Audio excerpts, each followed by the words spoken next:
Ici Marc, directeur produit pour Hockey Supremacy. Je suis avec vous aujourd'hui pour vous parler du nouveau Bauer Vapor Hyperlight 2 qui vient tout juste de sortir. Donc, voici le bâton qu'on peut voir. La différence en gros avec le Hyperlight 1 est un poids beaucoup plus léger, une construction plus durable, un nouveau pattern de palette, des nouveaux flex, une nouvelle longueur de bâton. Donc, commençons par la nouvelle palette. Cette année, Bauer sont sortis avec le nouveau HyperCore 2 qu'ils appellent. Personnellement, là, je vous dis tout de suite, j'aime pas trop les termes. J'aime mieux parler pour que vous compreniez. C'est quoi HyperCore 2?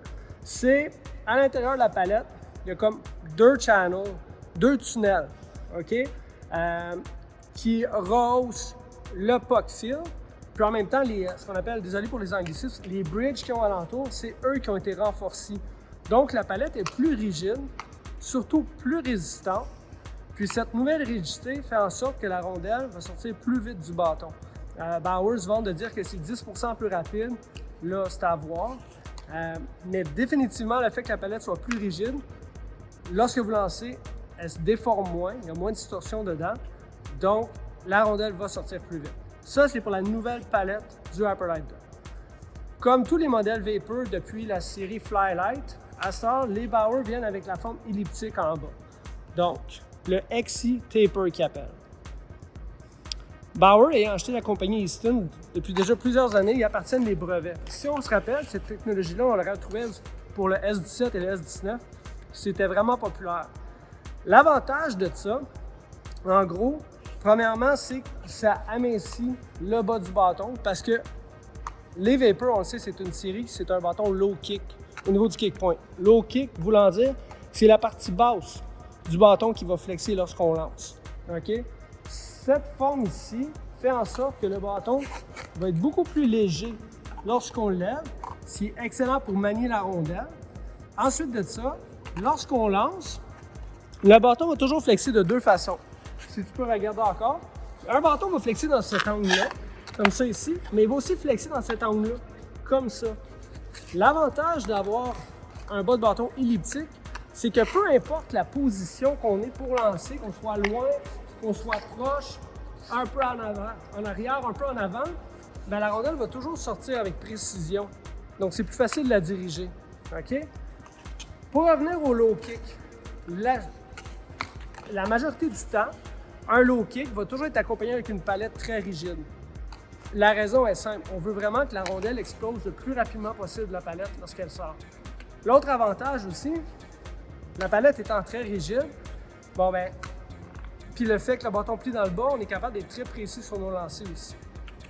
Pour aller un peu plus haut sur le bâton, oui, il y a un manche arrondi comme les séries Vapor depuis longtemps. Ensuite de ça, il y a une nouvelle façon pour appliquer le carbone sur le bâton. Ils appellent ça le ACL 2.0. C'est juste qu'ils peuvent utiliser moins de carbone. Le carbone va être plus gros, plus solide, plus léger.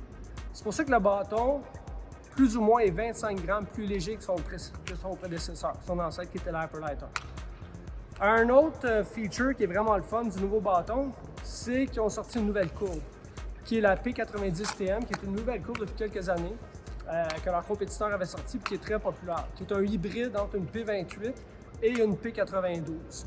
Donc, souvent aussi, en gros, c'est que c'est une courbe qui est au milieu, c'est une mid-curve qu'on appelle, puis il y a un petit hook juste en avant, un petit crochet pour que la rondelle elle sorte plus facilement.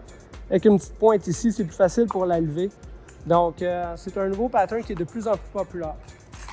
L'autre chose qu'ils ont sorti aussi, les bâtons, lui c'est un 70 flex, la grandeur est standard, mais les 77 et les 87 ont 2 pouces de plus. Parce que, veut pas, les jeunes sont plus grands, ils jouent avec des bâtons plus longs, puis ils veulent utiliser vraiment le whip du bâton. Donc, étant plus long, c'est plus facile d'aller chercher un maximum de flex. Une autre nouveauté, encore une fois, vu que tous les gens baissent les flex de plus en plus, Bauer ont sorti le 65 senior, mais ils font encore le 65 intermédiaire. C'est quoi la différence entre les deux? La longueur du bâton, premièrement. Le 65 senior va être plus long versus le 65 intermédiaire. L'autre différence, c'est la grosseur du manche. OK? Le senior a vraiment un manche senior en haut jusqu'en bas versus l'intermédiaire qui va être un peu plus petit, Puis le bas du bâton sur l'intermédiaire est quand même plus mou. La palette, elle va ouvrir un peu plus, donc c'est pour les plus légers. Puis les 65 intermédiaires aussi sont plus longs, mais pas de 2 pouces, de 1 pouce cette année, et les 55 aussi, au niveau du haut de gamme, quand on parle du Hyperlite 2. Donc, somme toute, ça fait un peu le tour du nouveau bâton. Personnellement, je trouve que c'est le meilleur Vapor en ce moment qui est sorti. Ça, c'est typiquement personnel. J'ai toujours été un fan fini de ce bâton-là. C'est vraiment le plus performant et le plus léger qu'ils ont jamais créé à date.